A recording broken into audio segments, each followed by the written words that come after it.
8-10 दिवसाने का होईल ना, पण आमच्या वावराची वहिवाट ही चालू झालेली आहे पूर्ववत. कारण ज्या दिवशी या पुराचं पाणी आलं, हे वेस्टवेअर पाहू शकता तुम्ही, एवढा भयानक पूर आला का हा अख्खा रस्ता उकळून गेला होता आणि जवळजवळ 10 दिवस संपर्क तुटला होता आमच्या शेतीसोबत रस्त्याअभावी. आता सध्या वाट पूर्ववत केलेली आहे. यासाठी प्रशासनाचे धन्यवाद मानावं लागेल. आणि यासाठी आम्हाला ज्यांनी मदत केली त्याही लोकांचे या ठिकाणी धन्यवाद मानणं हे आमचं गावकरी म्हणून काम आहे.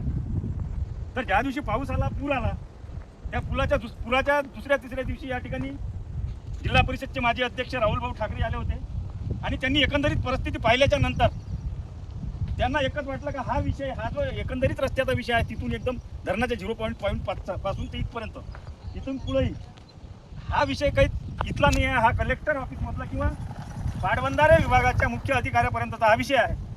त्याच्यामुळे त्यांनी सर्व पाहिल्याच्या नंतर कलेक्टरपर्यंत आम्हाला वेळ मागून दिला. त्यानंतर पाटबंधारे विभागाच्या अधिकाऱ्यासोबत आमची बैठक लावून दिली आणि शेवटी तात्पुरता का होईना इलाज या ठिकाणी झाला. या जिल्ह्याचे पालकमंत्री आणि आमच्या मतदारसंघाचे विधानसभेचे आमदार माननीय संजय भाऊ राठोड सुद्धा आले होते. त्यांनी सुद्धा एकंदरीत आढावा घेतला या इकडच्या आमच्या अख्ख्या जवळपास 3 किलोमीटरच्या वहिवाटीचा रस्त्याचा. आणि हा रस्ता जसा आम्हाला अपेक्षित आहे तसा होईल असं आश्वासित आमच्या गाववाल्याला केलं त्यांनी. आणि होते काय मित्रांनो, जेव्हा आपल्या गावातनी, आमच्या जिथली गोष्ट नाही सांगत, अख्ख्या महाराष्ट्रातली प्रत्येक गावात जेव्हा नैसर्गिक आपत्ती येते आणि त्या आपत्तीसोबत, त्या समस्येसोबत जो शेतकरी असो किंवा तिथला व्यक्ती झुंजत असतो, त्या समस्येची त्याचा पाला पडते. विषय तो इत्तमभूत समजून सांगू शकते आलेल्या पाहुण्यांना, मंत्री महोदयांना. परंतु आजच्या काळात तसं होत नाही. त्याच्यामुळं काही माहिती अर्धवट असते, म्हणून हा व्हिडिओ आहे. चला तर मी तुम्हाला सांगतो नेमकं काय आहे. तर मित्रांनो, आपण तिथला रस्ता पहिलेही पाहिला होता माझ्या 1-2 व्हिडिओमध्ये आणि आता दुरुस्त झाल्यावर पाहिला. परंतु समोर काय परिस्थिती आहे, इथं जे आहे, इथं मी उभा आहे, तिथं कंबरभर खदान पडली होती.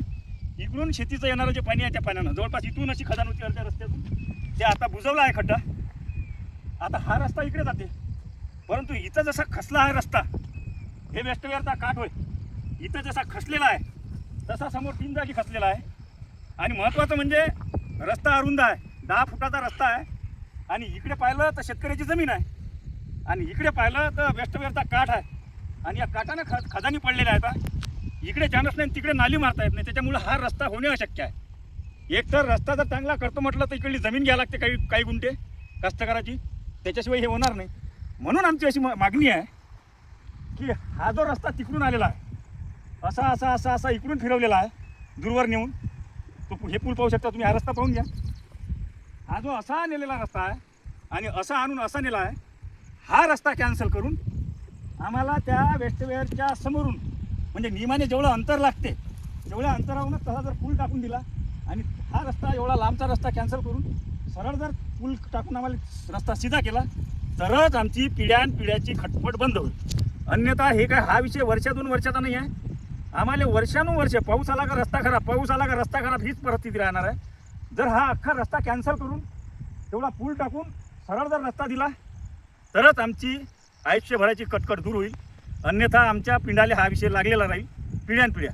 एवढं सांगायचं होतं. विनंती आहे, ज्याच्या अधिकारामध्ये, मग पालकमंत्री साहेब असो किंवा कलेक्टर साहेब असो किंवा पाटबंधारेचे मुख्य अधिकारी असो, इंजिनियर असो, या सर्वांपर्यंत ही जी एकंदरीत परिस्थिती मी सांगितली हे पोचली पाहिजे. हा व्हिडिओ तेवढा शेअर करा एवढी विनंती करतो आणि थांबतो. गणेश अप्पा, जय जवान, जय किसान, जय बळीराजा.